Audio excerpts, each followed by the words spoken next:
సర్వాధికారివి, సర్వోన్నతుడవు, సర్వము చూచితివి, సమృద్ధినిచ్చెదవు, సర్వ ఈవులకు యోగ్యునిగా నన్ను మార్చిన వాడవు.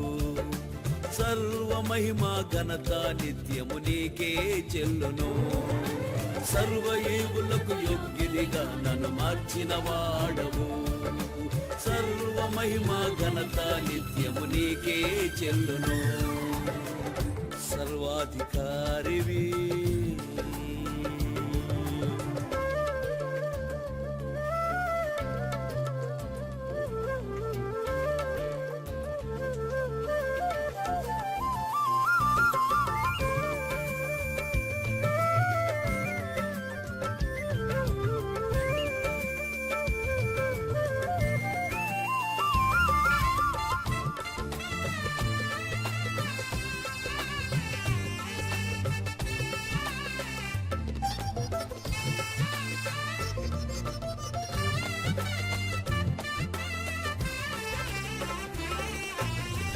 ఎండిన ఎముకలు నీ ఆజ్ఞ ద్వారా జీవము పొందెనుగా, మహా సైన్యమాయనే.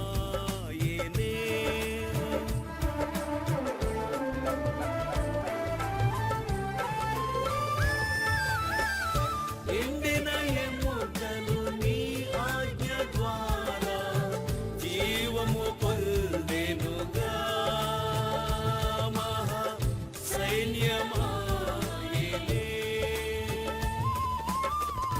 ఎండిన భూమిలో తక్కువ కాకుండా పోషించితివి గదా, నీ సైన్యము నడిపితివే. ఎండిన భూమిలో తక్కువ కాకుండా పోషించితివి గదా, నీ సైన్యము నడిపితివే. నీ మాటలో జీవమున్నది, నీ మాటలో శక్తున్నది, నీ మాటలో సర్వశక్తున్నది. సర్వాధికారివి, సర్వోన్నతుడవు, సర్వము చూచితివి, సమృద్ధినిచ్చెదవు, సర్వ ఈవులకు యోగ్యునిగా నన్ను మార్చిన వాడవు. సర్వ మహిమ ఘనత నిత్యము నీకే చెల్లును, సర్వ ఈవులకు యోగ్యునిగా నన్ను మార్చిన వాడవు. సర్వ మహిమ ఘనత నిత్యము నీకే చెల్లును, సర్వాధికారివి. దేవుని పరిశుద్ధమైన నామమునకు స్తోత్రములు. మీ అందరికీ నా హృదయపూర్వకమైన వందనాలు చెల్లిస్తున్నాను. Praise the lord. హల్లెలూయా. చెప్పలు గట్టిగా హల్లెలూయా. పరిశుద్ధ గ్రంథమైన బైబిల్లో నుండి కొద్ది మాటలు మనము ధ్యానించుకొని ఇక్కడ నుండి ఆశీర్వాదకరంగా వెళదాము. ముందుగా ఒక విషయం ఏంటంటే, ఇప్పుడు సమాజాన్ని మనము గమనించినట్లయితే సమాజంలో ప్రతి ఒక్కరు కూడా భయ ఆందోళనతో ఉన్నారు, దిగులుతో ఉన్నారు, వేదనతో ఉన్నారు, దుఃఖముతో ఉన్నారు.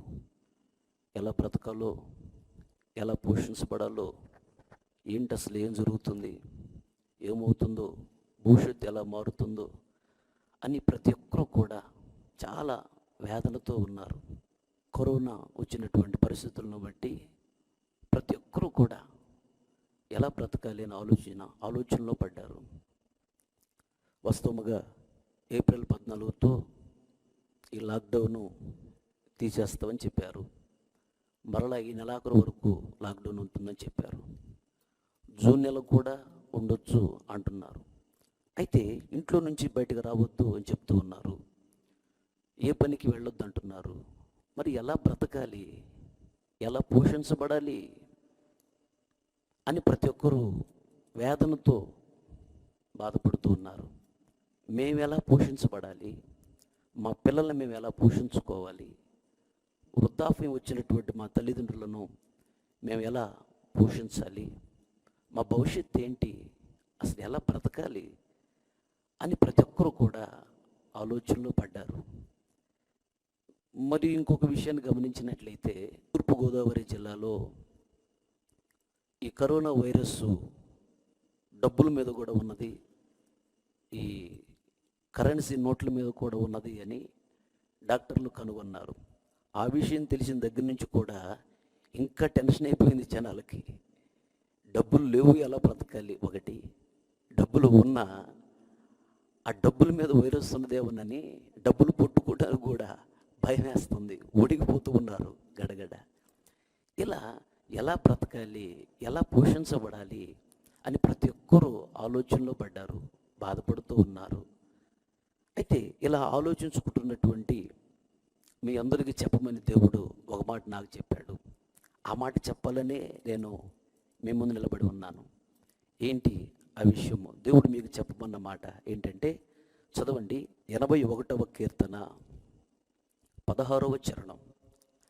81వ కీర్తన 16వ చరణం. అతి శ్రేష్టమైన గోధుమలను అనుగ్రహించి నేను వారిని పోషించేదను. చాలు, దేవునికి స్తోత్రం. చెప్పాలి గట్టిగా హల్లెలూయా. మేము ఎలా బ్రతకాలి, ఎలా పోషించబడాలి, మా పోషణ ఏంటి, మా భవిష్యత్తు ఏంటి అని ఆలోచించుకుంటూ ఉన్నారు. మరియు ముఖ్యంగా పిల్లలు లేని వాళ్ళకి ఇంకా దిగులు. పిల్లలు లేరు మాకు, మా పరిస్థితి ఏంటి, మమ్మల్ని ఎవరు పట్టించుకుంటారు, ఒకరింటికి ఒకరు వెళ్ళకూడదు అంటున్నారు అని వాళ్ళు ఇంకా దిగులు పడుతూ ఉన్నారు. ఇలా ఏది ఏమైనా కానీ మేము ఎలా బ్రతకాలి, ఎలా పోషించబడాలి, మా భవిష్యత్తు ఏంటి, మా బ్రతుకేంటి అని వేదనతో, దుఃఖంతో, కన్నీళ్లతో ఉన్నారేమో. దేవుడు మీతో మాట్లాడుతున్నాడు. ఏంటంటే, నేను మిమ్మలను పోషిస్తాను అంటున్నాడు. దేవునికి స్తోత్రం. చెప్పాలి గట్టిగా హల్లెలూయా. నేనే వారిని పోషిస్తానని చెప్పు, దిగులు పడొద్దని చెప్పు, బాధపడొద్దని చెప్పు, దుఃఖపడొద్దని చెప్పు అంటున్నాడు దేవుడు. దేవుడు మిమ్మల్ని పోషించబోతున్నాడు కనుక నువ్వు భయపడవలసిన అవసరం లేదు, దిగులు పడవలసిన అవసరం లేదు. దేవుడు పోషిస్తానంటున్నాడు.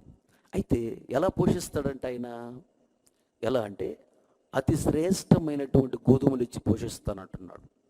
శ్రేష్టమైన అంటే మంచివి, అతి శ్రేష్టమైనవి అంటే చాలా మంచివి. అతి శ్రేష్టమైన గోధుమలు ఇచ్చి పోషిస్తానంటున్నాడు.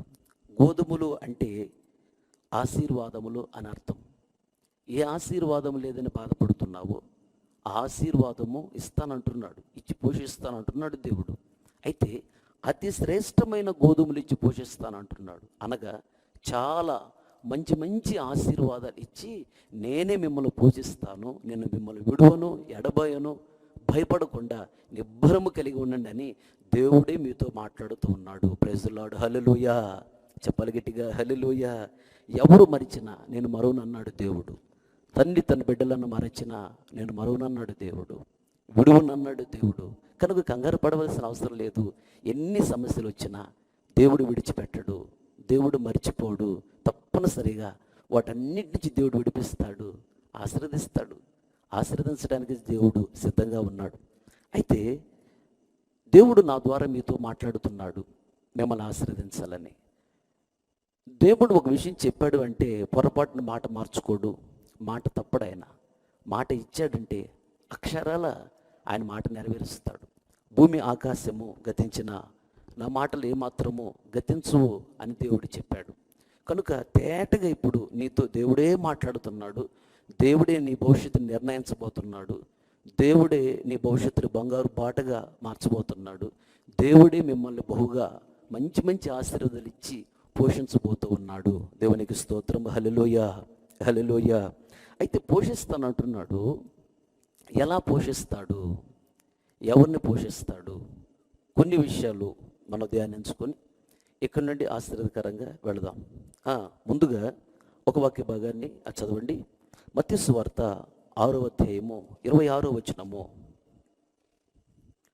మత్తయి సువార్త 6వ అధ్యాయము 26వ వచనము. ఎలా పోషిస్తాడు? ఆకాశ పక్షులను చూడండి, అవి విత్తవు, కోయవు, పొట్లలో కూర్చుకొనవు, అయినను మీ పరలోకపు తండ్రి వాటిని పోషించుచున్నాడు. మీరు వాటికంటే బహుశ్రేష్ఠులు కారా. చాలు. ఈ వాక్య భాగాన్ని మనం గమనించినట్లయితే ఈ వాక్య భాగములో దేవుడు మనతో మాట్లాడుతున్నాడు. ఏంటి విషయం అంటే, ఆకాశ పక్షులను చూడండి, అవి పొలములో విత్తనాలు విత్తవు, పంటను కోయవు, అవి తమ గూళ్ళలో బస్తాలు బస్తాలు ధాన్యాన్ని దాచిపెట్టుకొనవు, అయినా నేను వాటిని పోషిస్తున్నాను కదా. మరి వాటిని పోషిస్తున్నటువంటి నేను మిమ్మల్ని పోషించలేనా?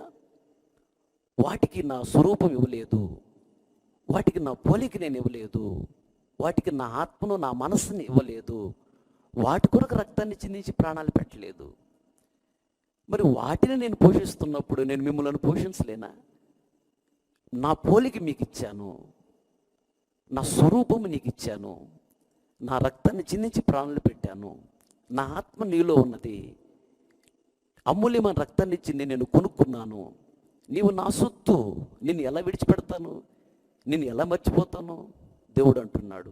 కనుక కంగారు పడుకు, నేను నిన్ను పోషిస్తాను. ఆకాశ పక్షులనే పోషిస్తున్నా, అలాగే వాటికంటే ఎక్కువగా మిమ్మల్ని పోషిస్తాను అంటున్నాడు దేవుడు.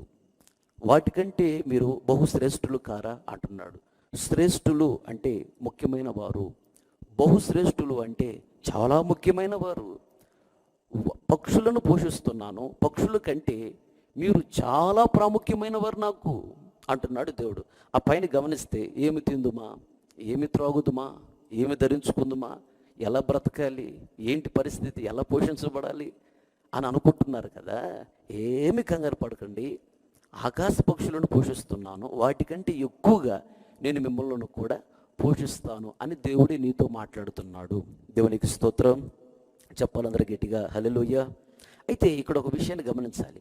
ఆకాశ పక్షులతో దేవుడు ఎందుకు మనల్ని పోలుస్తున్నాడు అని ఒకసారి గమనించినట్లయితే, వాటిని చూసి ఒక విషయాన్ని మనం నేర్చుకోవాలి. ఏంటంటే, ఈ ఆకాశ పక్షులు ఉదయాన్నే లేచి గోళ్లను విడిచి ఇలా వెళ్ళిపోతాయి. ఎక్కడికి వెళ్తాయి? గింజలు తినటానికి ఇలా వెళ్ళిపోతాయి. వెళ్ళిన తర్వాత సాయంత్రం వరకు అక్కడ గింజలు మేస్తాయి. చీకటి పడబోతుంది అనగానే వాటికి ఎవరూ చెప్పాల్సిన అవసరం లేదు, వాటి దగ్గర వాచ్యలేం లేవు. చీకటి పడబోతుంది అనగానే వెంటనే అవి గుర్తుపట్టి మరలా ఉదయాన్నే ఇటువైపు వెళ్ళిన ఆకాశ పక్షులు మరలా చీకటి పడకమనిపే మరలా వచ్చి వాటి గూళ్ళు చేరుతాయి. చాలా జాగ్రత్తగా గమనించాలి. ఇక్కడ ఒక మర్మం ఉన్నది. ఇవి ఉదయాన్నే లేచి గింజలు తినటానికి ఒక ప్రాంతానికి అటు వెళ్ళాయి. చీకటి పడక మునిపే అవి మరలా బయలుదేరి తమ గూళ్ళకు వస్తాయి. ఈ విషయాన్ని మనము గమనించాలి. అలాగే ఈ పక్షులను చూసి మనం నేర్చుకోవాల్సిన విషయం ఏంటంటే, ఇక్కడ గూడు అంటే పరలోక రాజ్యము. చీకటి పడక మునిపే అవి గూళ్ళకు ఎలా చేరతాయో, అలాగే చీకటి పడక మునిపే పరలోక రాజ్యం అనే మన గూటికి మనము చేరాలి. ఇక్కడ చీకటి అంటే చీకటి రాజ్యము లేదా సాతాను రాజ్యము లేదా శ్రమల కాలమున అర్థం. చీకటి పడబోతుంది, చీకటి పడక మునిపే అవి తమ గూళ్ళకు చేరుకుంటాయి. అలాగే చీకటి రాజ్యము లేదా సాతాను రాజ్యము శ్రమల కాలము రాబోతూ ఉన్నది. శ్రమల కాలము రాక మునిపే దేవుడు తన సంఘాన్ని తీసుకుని వెళ్ళి పరలోక రాజ్యముని గుట్లు పెట్టేస్తాడు. సంఘం ఎత్తబడిన తర్వాతనే ఈ భూలోకంలో శ్రమల కాలం ప్రారంభమవుతుంది. 7 సంవత్సరాలు భయంకరమైనటువంటి శ్రమలు ఉంటాయి. ఇక్కడ చనిపోవాలనుకున్నా కూడా చావు రాదు. ఎత్తబడినటువంటి సంఘానికి పరలోక రాజ్యములో 7 సంవత్సరాలు గొప్ప విందు ఉంటుంది, గొప్ప సంతోషము, సమాధానం, నెమ్మది ఉంటుంది. కనుక సంఘం ఎత్తబడిన తరువాత శ్రమల కాలం ప్రారంభమవుతుంది భూమి మీద. 7 సంవత్సరాలు భయంకరమైనటువంటి శ్రమలు ఉంటాయి. దానిని చీకటి రాజ్యము అంటారు, సాతాను రాజ్యం అంటారు, దానిని శ్రమల కాలం అంటారు. ఆకాశ పక్షులు చీకటి పడక మునిపే తమ గూళ్ళల్లో వచ్చి చేరతాయి.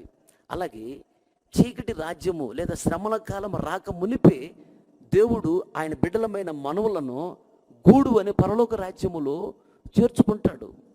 అయితే ఆయన చీకటి రాజ్యము శ్రమల కాలం రాక మునిపే గూడు అనే పరలోక రాజ్యాలకి మనల్ని చేర్చుకోవాలని ఆయన ఎదురు చూస్తున్నాడు, ఆశపడుతున్నాడు. అయితే మనం ఏం చేయాలంటే పరలోక రాజ్యానికి మనము వెళ్ళటానికి సిద్ధపడాలి. దేవునికి స్తోత్రం. చెప్పలు గట్టిగా హల్లెలూయా. అలా పైన గూటిని మనం వెతకాలి, పైన గూటి కొరకు మనం ప్రయాసపడుతూ ఉండాలి. అప్పుడే దేవుడు ఈ లోకంలో నీకు అన్నీ ఇచ్చి పోషిస్తాడు. ఆ మాట కూడా చదవండి. అదే అక్కడ మనం గమనించినట్లయితే మత్తయి సువార్త 6వ అధ్యాయము 31వ వచనం నుండి 33వ వచనం వరకు ఆ మాటలు ఉంటాయి. కాబట్టి ఏమి తిందుమో, ఏమి త్రాగుదుమో, ఏమి ధరించుకుందుమో అని చింతింపకుడి. అన్ని జనులు వీటి అన్నిటి విషయమై విచారింతురు. ఇవన్నీ మీకు కావాలనని మీ పరలోకపు తండ్రికి తెలుసు. కాబట్టి మీరు ఆయన రాజ్యమును, ఆయన నీతిని మొదట వెదకుడి, చాలు. అప్పుడు అవన్నీ మీకు అనుగ్రహించబడును అని రాయబడి ఉన్నది. ఈ లోకంలో ఏమి తిందుమా, ఏమి త్రాగుదుమా, ఏం ధరించుకుందుమా, ఎలా బ్రతకాలా, ఎలా పోషించబడాలా అని ఆలోచించుకుంటున్నారు కదా. దాని గురించి కదా నువ్వు ఆలోచించాల్సింది. మొదట పైన ఉన్నటువంటి గూడు అనే పరలోక రాజ్యానికి నేను ఎలా వెళ్ళాలి అని దాని గురించి ఆలోచించాలి. ఆ పరలోక రాజ్యమునికి వెళ్ళటానికి సిద్ధపడుతూ ఉండాలి. ఇలా ఎప్పుడైతే పరలోక రాజ్యం కొరకు మనం సిద్ధపడుతూ ఉంటామో ఈ లోకములో ఏమి తినాలి, ఏమి త్రాగాలి, ఏమి ధరించుకోవాలి, ఏ ఇంట్లో ఉండాలి, ఏ ఉద్యోగం చేయాలి, ఏ వ్యాపారం చేయాలి, ఎలా పోషించబడాలి, ఎలా బ్రతకాలి అనేది దేవుడే నిర్ణయిస్తాడు. ఏమీ తక్కువ చేయడు. దేవుడే నిర్ణయించి దేవుడే నిన్ను ఆకాశ పక్షుల కంటే ఎక్కువగా అతి శ్రేష్టమైన గోధుమలు ఇచ్చి, అనగా మంచి మంచి ఆశీర్వాదాలు ఇచ్చి దేవుడు నిన్ను బాగా పోషిస్తాడు. దేవునికి స్తోత్రం. చెప్పలు గట్టిగా హల్లెలూయా. కనుక ఆ పైన కూటి కొరకు మనము సిద్ధపడాలి. అయితే ఆ పరలోక రాజ్యాన్ని మనం సిద్ధపడాలి. పరలోక రాజ్యాన్ని సిద్ధపడటం అంటే ఏంటి? పరలోక రాజ్యం అంటే ఏంటి? హెబ్రీయులకు రాసిన పత్రిక 14వ అధ్యాయం 17వ వచనం. దేవుని రాజ్యము భోజనమును పానమును కాదు గాని నీతియు సమాధానమును పరిశుద్ధాత్మ యందలి ఆనందమునై ఉన్నది. చాలు. ఇప్పుడు పరిస్థితులను గమనిస్తూ ఉంటే దేవుని రాకడ చాలా దగ్గరగా ఉన్నదని మనకు అర్థమవుతూ ఉన్నది. మనము పరలోక రాజ్యానికి వెళ్ళటానికి సిద్ధపడాలి, పైన వాటిని వెతకాలి. అలా ఎప్పుడైతే పైన పరలోక రాజ్యానికి ఎలా వెళ్ళాలని వెతుకుతూ ఉంటామో, పరలోక రాజ్యానికి వెళ్ళటానికి ఎలా సిద్ధపడుతూ ఉంటామో, అప్పుడు ఈ లోకంలో నీకు అన్నీ ఇచ్చి దేవుడు నిన్ను పోషిస్తాడు, నీకేం తక్కువ చేయడు. అయితే పైన రాజ్యాన్ని వెతకాలి. పైన రాజ్యాన్ని అంటే ఎలా వెతకాలి అని ఒకసారి మనం గమనించినట్లయితే దేవుని రాజ్యం అంటే భోజనము కాదు, పానము కాదు, నీతి, సమాధానము, పరిశుద్ధాత్మ యందలి ఆనందమునై ఉన్నది అని వ్రాయబడి ఉన్నది. నీతి అంటే మనస్సును మార్చుకొని బాప్తిసం తీసుకున్నప్పుడు నువ్వు నీతిమంతుడిగా మార్చబడుతున్నావు. ఇప్పటి వరకు చేసిందే చాలు, ఇప్పటి వరకు ఏదో బ్రతికేవు, అయిపోయింది. ఇక నుంచైనా మనసును మార్చుకోండి, బాప్తిసం తీసుకోండి. బ్రతికిన 4 రోజులు దేవుడి కోసం బ్రతకండి. ఇది 100 సంవత్సరాల గ్యారెంటీ కాదు. దేవుడు ఎప్పుడు ఎవరిని పిలుస్తాడో తెలియదు. కనుక దేవుడు ఎప్పుడు వస్తాడో తెలియదు. ఈ కృపాకాలం చివరి గడియలు దేవుడు త్వరగా రానై ఉన్నాడు. ఆయన త్వరగా వచ్చినా, ఒకవేళ ఆయన నిన్ను పిలిచినా మనం దేవుని రాజ్యానికి వెళ్ళాలి. దేవుని రాజ్యానికి వెళ్ళాలి అంటే నువ్వు నీతిమంతుడిగా మార్చబడాలి. మొదట ఆయన నీతిని వెతకాలి. అనగా మనసును మార్చుకున్నానా లేదా, నేను బాప్తిసం తీసుకున్నాను లేదా, ప్రతి ఆదివారం మందిరానికి వెళుతున్నాను లేదా అని నిన్ను నీవే ప్రశ్నించుకోవాలి. అది నీతిని వెతకటం అంటే. అలాగే సమాధానాన్ని వెతకాలి. సమాధానం లేకపోతే పరలోక రాజ్యంలో ప్రవేశించలేరు. అందరితో సమాధానంగా ఉండాలి. ఈ లోకములో ఎవరి మీద కూడా కక్షా ద్వేషము నీకు ఉండకూడదు. లోకములో ఉన్నటువంటి మనుషులకి ఒకవేళ నీ మీద కక్షా ద్వేషము వాళ్ళకు ఉండొచ్చు, కానీ నీకు మాత్రము, నీ హృదయంలో మాత్రము ఎవరి మీద కక్షా ద్వేషము ఉండకూడదు. అంటే నీ హృదయంలో అందరితో సమాధానంగా ఉండాలి. వాళ్ళు ఎంత శత్రువులైనా వాళ్ళు నీ ఎద్దుకు వచ్చేటప్పుడు మేలు చేయడానికి నీ మనస్సు సిద్ధంగా ఉండాలి. అప్పుడు నువ్వు వాళ్ళతో సమాధానంగా ఉన్నావని అర్థం. కానీ అనేక మందికి వాళ్ళ హృదయంలో నీ మీద కక్షాద్వేషం ఉండొచ్చు, ఉందనుకోండి.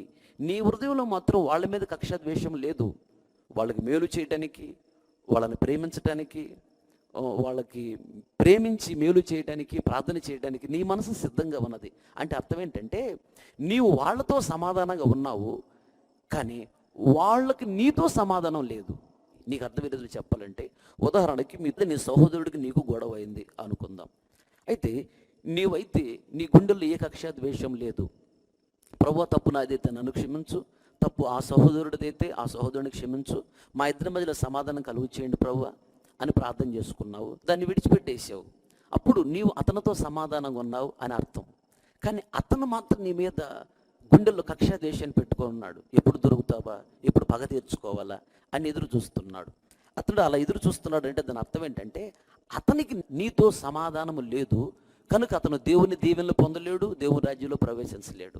కానీ నీకైతే అతని మీద కక్ష ద్వేషం లేదు, మేలు చేయడానికి సిద్ధంగా ఉన్నావు. అంటే అర్థం ఏంటంటే, నీవు అతనితో సమాధానంగా ఉన్నావు కనుక నీవు దీవెన పొందటానికి, దేవుని రాజ్యానికి వెళ్ళటానికి యోగ్యుడిగా ఉన్నావు అని అర్థము. దేవునికి స్తోత్రం, హల్లెలూయా. అలాగే మూడోదిగా దేవుని రాజ్యాన్ని వెతకటం అంటే, మూడోదిగా పరిశుద్ధాత్మ యందలి ఆనందము. పరిశుద్ధాత్మను పొందుకోవాలి. పరిశుద్ధాత్మ దేవుడే ఇప్పుడు భూమి మీద ఉన్న సంఘాలను దేవుని రాజ్యానికి సిద్ధపరిచేది. పరిశుద్ధాత్మను పొందుకోవాలి. పరిశుద్ధాత్మ అనగానే చాలామందికి రకరకాల అపోహలు ఉన్నాయి. ఆయన ఎప్పుడో వచ్చిపోయాడని, ఇప్పుడు వచ్చినా కానీ మనము బాప్తిసం తీసుకున్నప్పుడే పొందుకున్నామని రకరకాలు ఉన్నాయి. అవన్నీ ప్రక్కన పెట్టి అంత్య దినాలలో అందరి మీద నా ఆత్మను కుమరిస్తానని దేవుడు చెప్పాడు. కనుక ప్రభువా, పరిశుద్ధాత్మ శక్తి చేత నన్ను నింపండి ప్రభువా అని కన్నీళ్లతో, దుఃఖముతో, పశ్చాత్తాపంతో, మంచి తీర్మానంతో, వేదనతో, రోదనతో దేవుణ్ణి బ్రతిమలాడుకున్నట్లయితే దేవుడు బలమైన అభిషేకం చేత నింపుతాడు. పరిశుద్ధాత్మ శక్తిని పొందుకున్నప్పుడు నీ ఆత్మీయ స్థితి వేరుగా ఉంటుంది. ఆత్మీయ జీవితంలో నువ్వు దినదినం అభివృద్ధి చెందుతూ ఉంటావు. దేవుని రాజ్యానికి నీకు తెలియకుండానే నువ్వు సిద్ధపడుతూ ఉంటావు. దేవుడు వచ్చినప్పుడు నిశ్చయముగా నీవు యేసు ప్రభువు వలె పరిపూర్ణతకు ఎదిగి ఆయన రాజ్యంలో ప్రవేశించగలవు. దేవునికి స్తోత్రం, చెప్పలు గట్టిగా హల్లెలూయా. అయితే మొదట నా రాజ్యం వెతుకు అంటున్నాడు. రాజ్యం అనగా నీతి, సమాధానము, పరిశుద్ధాత్మలందలి ఆనందము. ఈ మూడిటిని నువ్వు వెతుకుతూ ఉంటే ఈ లోకములు నీకేమి కావాలో అన్ని దేవుడు నీకు ఇచ్చి నిన్ను పోషిస్తాడు. దేవునికి స్తోత్రం, చెప్పలు గట్టిగా హల్లెలూయా. అలాగే ఇంకొక విషయాన్ని కూడా నేను మీతో పంచుకుంటాను. ఐగుప్తులో బానిసత్వం చేస్తున్నటువంటి ఇజ్రాయేలీలను దేవుడు జ్ఞాపకం చేసుకొని వారికి నాయకుడిగా దైవజనుడు మోషేని ఏర్పాటు చేసి ఐగుప్తు బానిసత్వం నుండి దేవుడు విడిపించి పాలు తేనెలు ప్రవహించే కనాను దేశానికి దేవుడు ఇజ్రాయేలీలను తీసుకుని వెళుతున్నాడు. వారు వెళుతున్నది అది ఎడారి, ప్రపంచంలోనే అతి పెద్ద ఎడారి సహారా ఎడారి. ఐగుప్తు నుండి కనాను వరకు అనగా యెరూషలేం వరకు, నేడున్న యెరూషలేం పట్టణం వరకు వ్యాపించి ఉన్నది సహారా ఎడారి. అయితే ఈ సహారా ఎడారిలో గుండా వాళ్ళు వెళుతున్నారు. అది ఎడారి. ఈ ఎడారిలో గుండా వాళ్ళు వెళుతున్నప్పుడు వాస్తవంగా ఎడారిలో ఏమి దొరకవు. వర్షం పడకమనిపే ఆకాశంలోనే వర్షం ఆవిరైపోతుంది. వాస్తవంగా ఏమి దొరకవు అలాంటి పరిస్థితులు. అయితే అలాంటి పరిస్థితుల్లో వారు ఐగుప్తును విడిచిపెట్టి కనానికి వెళుతూ ఉన్నప్పుడు మార్గ మధ్యలో వారు అవసరాలు తీసుకోవడానికి వాళ్ళకి ఏమి కనపడాల. కొన్ని సందర్భాల్లో ఆకలైనప్పుడు అవి ఏమి దొరకలేదు. కానీ కొన్ని సందర్భాలలో వాళ్ళు దాహమని ఏడ్చారు. ఇలా ఎన్నో సందర్భాలలో వాళ్ళు ప్రార్థన చేశారు. అయితే ఈ ఎడారిలో వాళ్ళు ప్రయాణం చేస్తూ ఉన్నారు. అది 40 సంవత్సరాల ప్రయాణం. వాళ్ళ అవసరాలు తీర్చుకోవడానికి మార్గ మధ్యలో వాళ్ళకి ఏమీ కనిపించలేదు.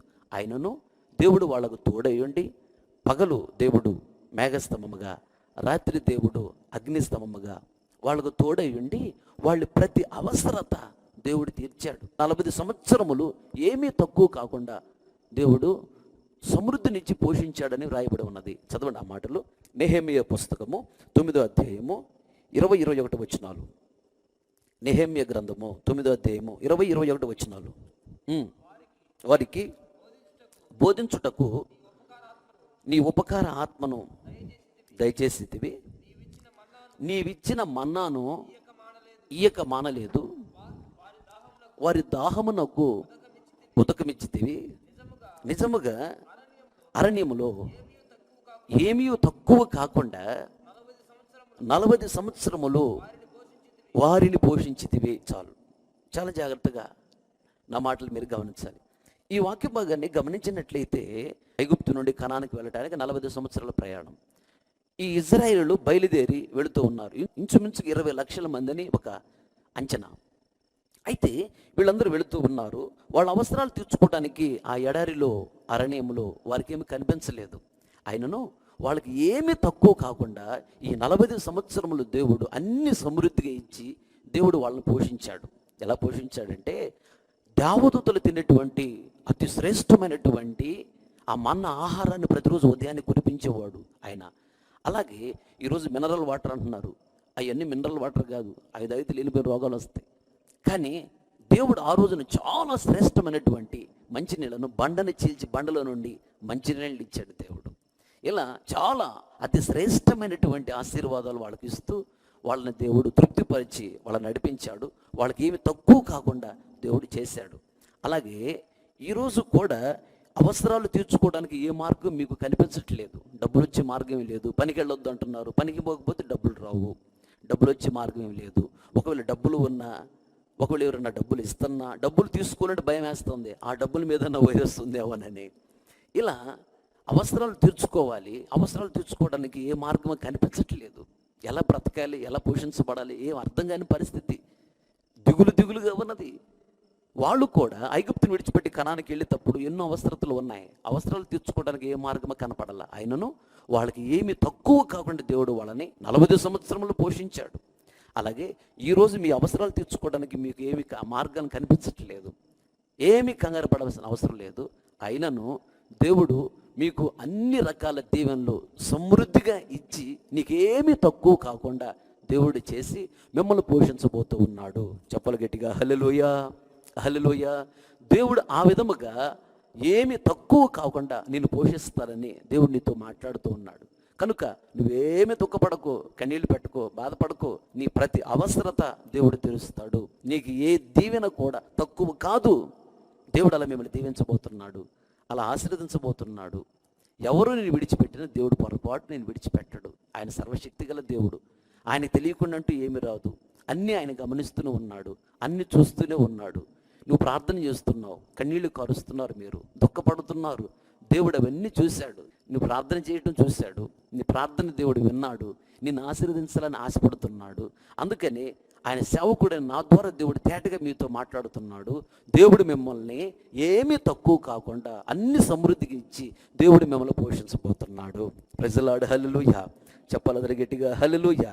అయితే ఇక్కడ ఒక విషయాన్ని గమనించాలి. ఇజ్రాయిల్ను దేవుడు ఆ విధంగా ఏమీ తక్కువ కాకుండా పోషించాడు.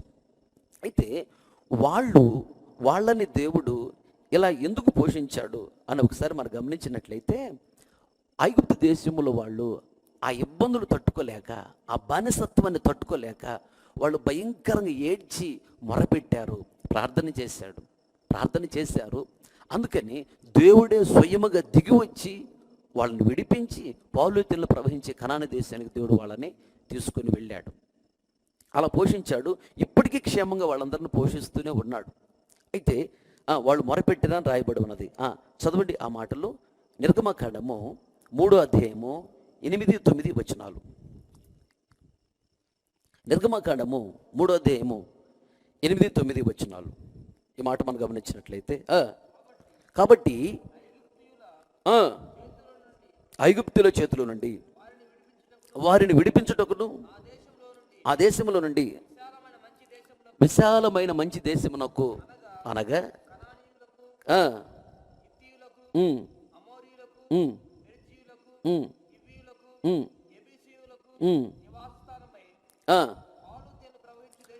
పాలు తేనెలు ప్రవహించే దేశమునకు వారిని నడిపించుటకు దిగి వచ్చి ఉన్నాను. దేవుడు చెప్తున్నాడు, దిగి వచ్చి ఉన్నాను.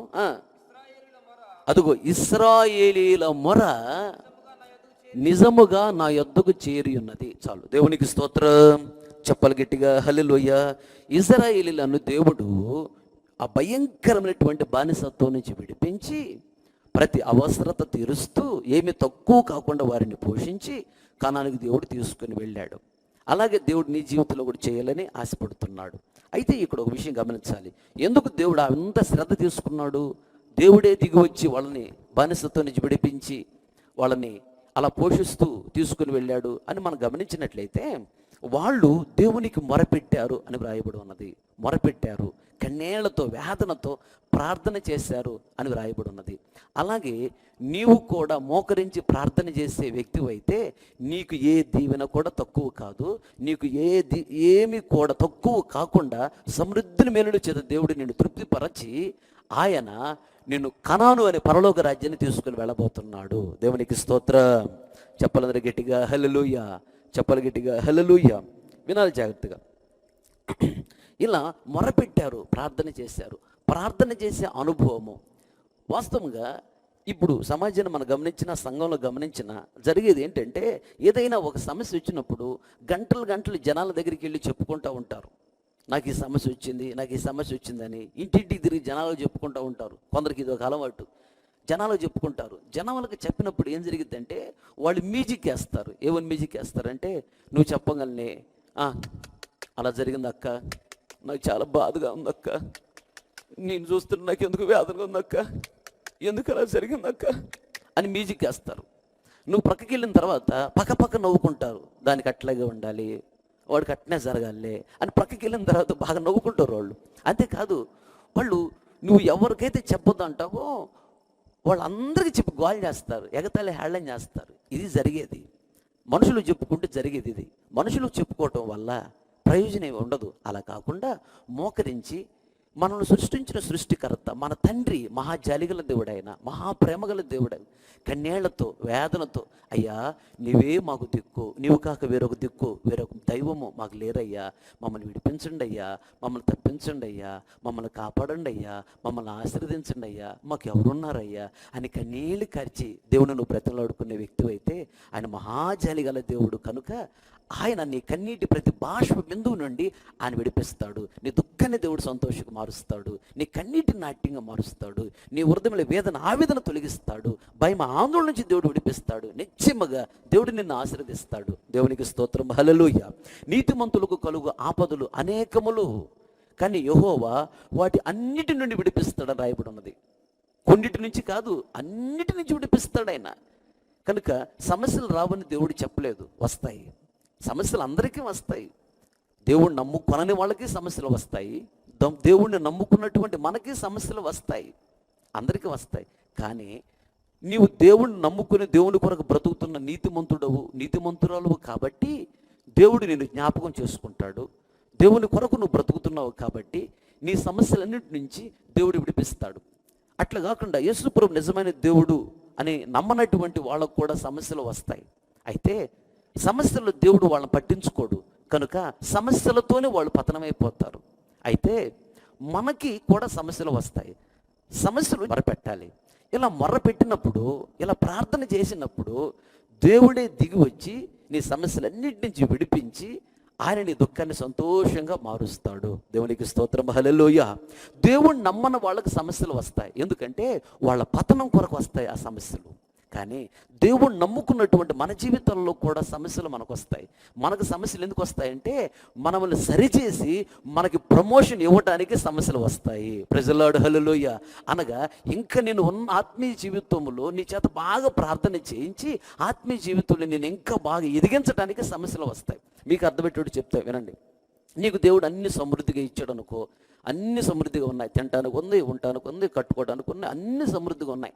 అన్ని సమృద్ధిగా ఉన్నప్పుడు నువ్వు కడుపు నిండా తిని పడుకునేటప్పుడు చిన్న ప్రార్థన చేస్తారు. ఏమని ప్రార్థన చేస్తారంటే, దుప్పటి కప్పుకొని దుప్పట్లో ప్రభువా చూసుకో కాసుకయ్యా, రాత్రిపూట దెయ్యాలు తప్పకుండా కాపాడు ప్రభువా ఆమేన్ అని ప్రార్థన చేసి పడుకుంటారు.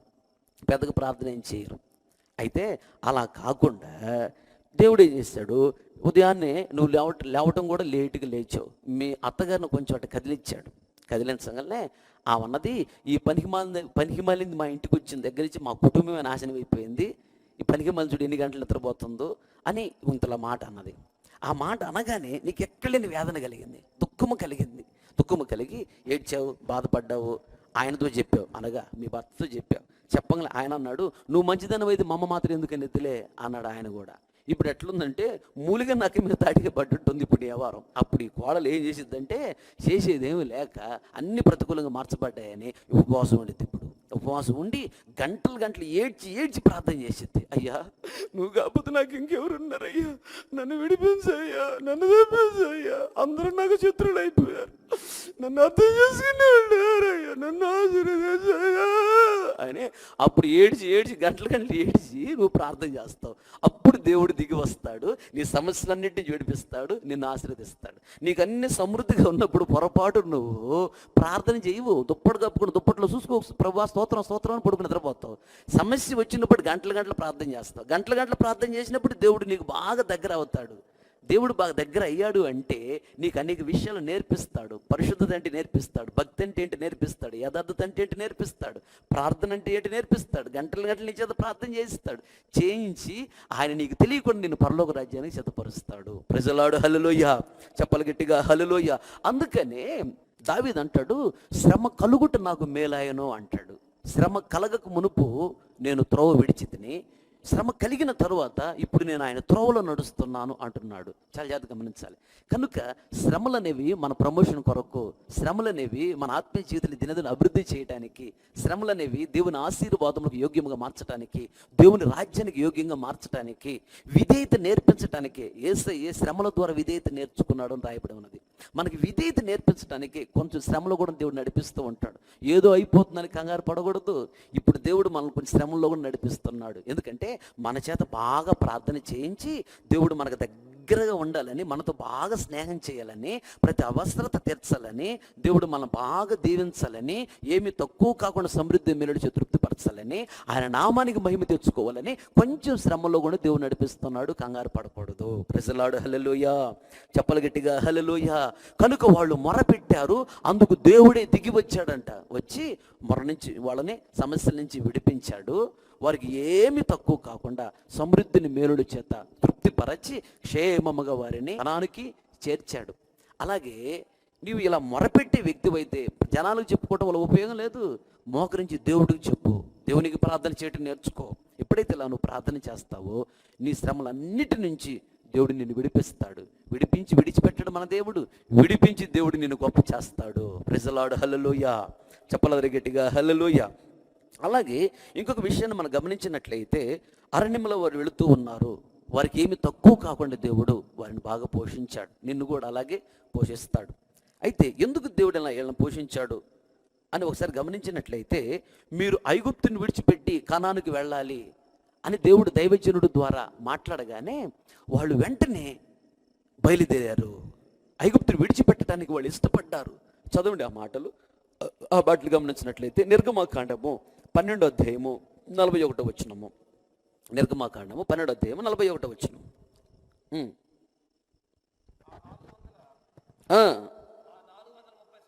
ఆ 430 సంవత్సరములు గడిచిన తరువాత జరిగినదేమనగా, ఆ దినమందే యెహోవా సేనలన్నీయు ఐగుప్తు దేశంలో నుండి బయలుదేరి పోయాను. చాలు, అదిగో ఐగుప్తు దేశాన్ని విడిచిపెట్టి వాళ్ళు వెళ్ళిపోయారు. మీరు బయలుదేరండి అనగానే ఐగుప్తుని విడిచిపెట్టడానికి వాళ్ళు ఇష్టపడ్డారు. చాలా జాగ్రత్తగా గమనించాలి. ఐగుప్తు అనగా ఈ లోకానికి సాదృశ్యము, కనాను అనగా పరలోక రాజ్యానికి సాదృశ్యము. మీరు ఐగుప్తుని విడిచిపెట్టండి అనగానే వారు ఐగుప్తుని విడిచిపెట్టి బయలుదేరి వెళ్ళిపోయారు కనానికి. ఐగుప్తుని విడిచిపెట్టండి అనగానే వెంటనే ఐగుప్తుని విడిచిపెట్టడానికి ఇష్టపడ్డారు. ఐగుప్తుని వాళ్ళు విడిచిపెట్టారు.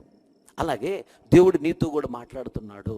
నిన్ను ఐగుప్తుని విడిచిపెట్టమని దేవుడు అంటున్నాడు. ఐగుప్తు అనగా ఈ లోకాన్ని సాదృశ్యము, ఈ లోకంలో ఉన్న అలవాట్లు, ఈ లోకంలో ఉన్న ఆచారాలు, ఈ లోకంలో ఉన్న పద్ధతులు, దేవుడికి ఇష్టం లేని మాటలు, ఈ లోకంలో ఉన్నటువంటి అలవాట్లు, ఆచారాలు, పద్ధతులు, ఈ లోకంలో ఉన్నటువంటి పాపము అన్ని విడిచిపెట్టిన ఏదో ఒకటి దాచిపెట్టుకున్నవేమో, ఏదో ఒకటి ఉన్నదేమో, ఇది కూడా పెద్ద పాపమేనా అని అనుకుంటున్నావేమో, అది కూడా విడిచిపెట్టు. దేవుడితో మాట్లాడుతున్నాడు. మీరు ఐగుప్తుని విడిచిపెట్టాలి అనగానే వాళ్ళు వెంటనే ఐగుప్తుని విడిచిపెట్టేశారు. దేవునికి స్తోత్రం, చెప్పలు గట్టిగా హల్లెలూయా. కనుక ఇప్పుడు వరకు చేసిన పాపము చాలు. ఇక నుంచి నీ మనసును మార్చుకో, నీ బ్రతుకులు మార్చుకో. ఇక ఎల్లకాలం ఒకే విధంగా ఉండకూడదు. నువ్వు మారాలి. నువ్వు మారితే దేవుడు సంతోషిస్తాడు. నువ్వు మారితే దేవుడు నిన్ను ఆశీర్వదించడానికి సిద్ధంగా ఉన్నాడు. దేవుడు వచ్చి నీ ఇంటి బయట నిలబడి ఆయన తలుపు తడుతున్నాడు. తలుపుతీ. తలుపు అంటే దేవునికి నీకు మధ్య ఉన్నటువంటి పాపం అనే గోడ. పాపాన్ని ఒప్పుకొని విడిచిపెట్టు. ఇదిగో తలుపు నద్ద నిలుచుండి నేను తట్టుచున్నాను, ఎవడైతే నా స్వరం విని తలుపు తీస్తాడో నేను అతని ఇంటిలోకి వచ్చి అతనితో నాతో అతను కలిసి భోజనం చేస్తామంటున్నాడు. భోజనం అంటే ఆశీర్వాదం. దేవుడు నిన్ను ఆశీర్వదిస్తానంటున్నాడు. హృదయం అనే నీ ఇంటి బయట ఉండి ఆయన తలుపు తట్టుచున్నాడు. ఈ తలుపు తీ అని తడుతున్నాడు. ఏంటి తలుపు అంటే పాపం అనే తలుపు. నీ హృదయంలో పాపం ఉన్నది, లేకపోతే చెడ్డ అలవాటు ఉంది, చెడ్డ ఆచారాలు ఉన్నాయి, చెడ్డ పద్ధతులు ఉన్నాయి, వాటిని విడిచిపెట్టు. ఇప్పటి వరకు చేసింది చాలు, ఇక నుంచి మనసు మార్చుకో, బ్రతుకులు మార్చుకో. పరిస్థితులు ఘోరంగా ఉన్నాయి బయట. ప్రభు నన్ను క్షమించండి, ఇప్పటి వరకు ఏదో తెలియక చేశానయ్యా, ఇక నుంచి అయినా రోషంగా బ్రతుకుతా, యథార్థంగా బ్రతుకుతా, నమ్మకంగా బ్రతుకుతా, నా ప్రాణమని నీ కొరకు ఇస్తానయ్యా. ఇక నీకు ఇష్టం లేని పనులు చేయనయ్యా, నీకు ఇష్టం లేని ఆచారాలు అలవాట్లు నేను చేయను ప్రభు. రోషంగా నీ కొరకు బ్రతుకుతా, ఈ 4 రోజుల జీవితం నీ కొరకు బ్రతుకుతా ప్రభు. నా కొరకు రక్తాన్ని చిందించి ప్రాణాలు పెట్టావయ్యా ప్రభు. నేను ఏమిచ్చి రుణం తీర్చగలను ప్రభు. నన్ను నీ రాజ్యంలో చేర్చుకోవాలని, శాపం నుంచి విడిపించాలని, పాపం నుంచి విడిపించాలని, ఆశీర్వాదంలో యోగ్యంగా మార్చాలని, సాతాను కబంధ హస్తాల నుంచి విడిపించాలని, సాతాను విషకూరుల నుంచి విడిపించాలని ఎంత త్యాగం చేసావు ప్రభు. ఇంతగా నన్ను దీవించాలని ఆశపడ్డావు ప్రభు.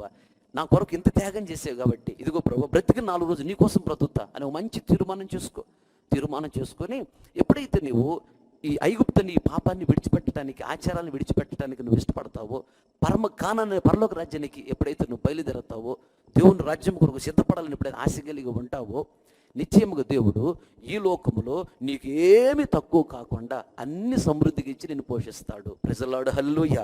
ఈ వినుకొండ ప్రాంతానికి సేవ చేయడానికి వచ్చినప్పుడు కట్టుబట్టలతో వచ్చాను. వాస్తవంగా ఏమీ లేని పరిస్థితి, దరిద్రత, కన్నీళ్ళు, దుఃఖము, వేదన, కనీసం తినటానికి కూడా బియ్యం లేని పరిస్థితి. అలాంటి పరిస్థితుల్లో ఒక 10 రోజులు ఉపవాసం ఉండి కన్నీళ్లతో నేను ఏడ్చి ప్రార్థన చేశా. నాకేమి లేవు ప్రభువా, నన్ను ఆశీర్వదించు. వినుకొండ ప్రాంతానికి వెళ్ళమన్నావు, వచ్చానయ్యా. నాకేమి లేవు ప్రభువా, నాకు ఎవరున్నారు ప్రభు అని కన్నీళ్లతో, వేదనతో ఏడ్చి ప్రార్థన చేశా. అప్పుడు ప్రభు నాతో చెప్పాడు. ఏం చెప్పాడంటే, వినుకొండ ప్రాంతంలో నేను నిన్ను బహుగా దీవించబోతున్నాను, అన్నీ నీకు ఇస్తాను, సమృద్ధిని ఇస్తాను, నీకేమి తక్కువ చేయను, అన్ని దీవెనలు ఇచ్చి నేను బహుగా ఆశీర్వదించబోతున్నాను. వినుకొండ ప్రాంతంలో అది పెద్ద మందిరం ఏది అంటే జయధ్వని మందిరం అని చెప్తారు. అలా దీవించబోతున్నాను ప్రభు చెప్పాడు. అసలు ఏమీ లేనప్పుడు, చాప కూడా లేనప్పుడు, కుర్చీ కూడా లేనప్పుడు, అసలు ఏమి లేనప్పుడు దేవుడు నాకు చెప్పాడు. ఈరోజు వినుకొండ ప్రాంతంలో పెద్ద స్థలాన్ని, పెద్ద మందిరాన్ని ఇచ్చాడు, పెద్ద పరిచర్య దేవుడు నాకు ఇచ్చాడు. ఈ ప్రాంతంలో బాగా దీవించాడు.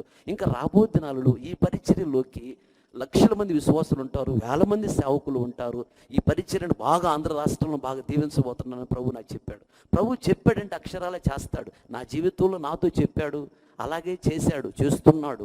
అలాగే నా ద్వారా దేవుడు నీతో మాట్లాడుతున్నాడు. నీకు కూడా ఏమి తక్కువ చేయడు, నీకేమి తక్కువ చేయను, అన్నీ ఇస్తానని దేవుడు చెప్పాడు. నాకు ఇప్పుడు అన్నీ ఇచ్చాడు, అన్ని దీవెనలు ఇచ్చాడు, నాకు ఏమి తక్కువ కాలేదు. అలాగే నా ద్వారా దేవుడు నీతో మాట్లాడుతున్నాడు. నీకు కూడా దేవుడు ఏమి తక్కువ చేయడు. దేవుడికి ఇష్టం లేనటువంటి ఏమున్నాయో వాటిని విడిచిపెట్టి దేవుడి కొరకు రోషంగా బ్రతుకు. అది ఒక విషయం. రెండోది, మొర్రపెట్టి అనుభవం ఉండాలి. టైం దొరికితే మోకరించి ప్రభుతో నువ్వు మాట్లాడుతూ ఉండాలి. మనుషులతో తక్కువ మాట్లాడాలి, దేవునితో ఎక్కువ మాట్లాడాలి. అలా ఎప్పుడైతే నువ్వు ప్రార్థన చేస్తూ ఉంటావో దేవుడు నిన్ను ఆశీర్వదిస్తాడు. నీకేమి తక్కువ కాకుండా నిన్ను ఆశీర్వదిస్తాడు. దేవునికి స్తోత్రం, హల్లెలూయా. అలాగే 2 విషయాలు చెప్పాను. మూడోది ఇంకొక మాట క్లుప్తంగా చెప్పి నేను ముగిస్తాను. గమనించినట్లయితే ఏలియా కాలంలో 3.5 సంవత్సరములు కరువు వచ్చింది. కరువు వచ్చినప్పుడు ఏలియాతో దేవుడు చెప్పాడు, ఏలియా యోర్దానికి ఎదురుగా ఉన్నటువంటి ఆ కెరీతు వాగు దగ్గరికి వెళ్ళి గుహలో దాగి ఉండు, ఉదయం సాయంత్రము కాపుల ద్వారా నీకు భోజనాన్ని పంపిస్తాను అని దేవుడు చెప్పాడు. అలాగే దేవుని మాటకు లోబడి ఆ గుహలో దాగి ఉండి ప్రార్థన చేసుకుంటూ ఉన్నాడు. ప్రార్థన చేసుకుంటున్నప్పుడు ఉదయం సాయంత్రము రొట్టె, చక్కగా మాంసాన్ని కాకుల ద్వారా దేవుడు ఆహారాన్ని పంపించాడు. ఇంచుమించుగా 6 నెలలు అక్కడ పోషించబడ్డాడు.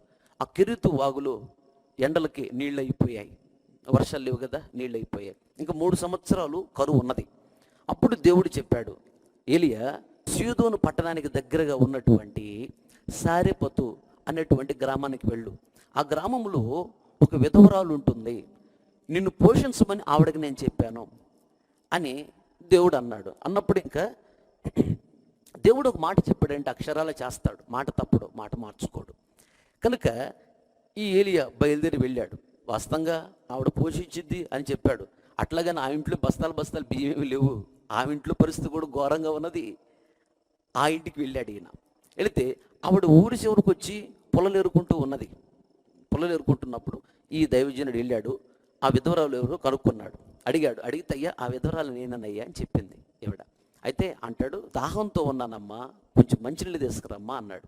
సరే అని చెప్పేసి దైవజనుడికి మంచినీళ్ళు ఇద్దామని ఆవిడ వెళతా ఉంది. వెళుతున్నప్పుడు చెప్పాడు, అమ్మా వచ్చేటప్పుడు ఒక చిన్న అప్పము, ఒక రొట్టె ఒకటి తీసుకురమ్మా, ఆకలితో ఉన్నానమ్మా తింటాను అన్నాడు.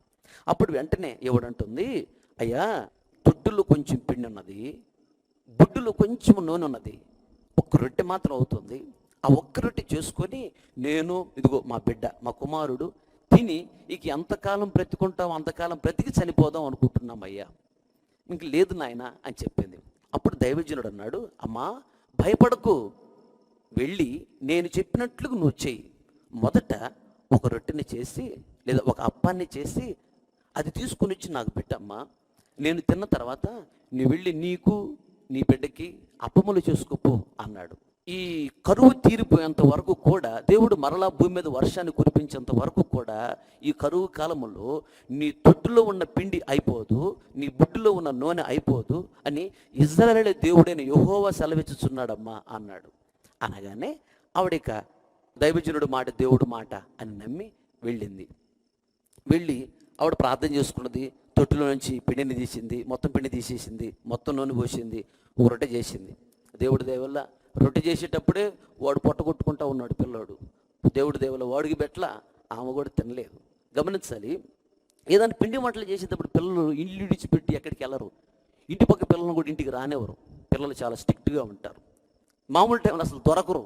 రొట్టె చేసేటప్పుడు వీడు పొట్ట కొట్టుకుంటూ ఉన్నాడు. దేవుడి దయవల్ల వాడికి పెట్టలేదు, ఆవిడ తినలేదు. తిన్నగా తీసుకెళ్ళి దైవజనుడికి పెట్టింది. దైవజనుడు తిన్నాడు, తిని మంచినీళ్ళు తాగాడు. అప్పుడు అంటున్నాడు, అమ్మా నువ్వు వెళ్ళి రొట్టెలు చేసుకోపో, అప్పములు చేసుకో అన్నాడు.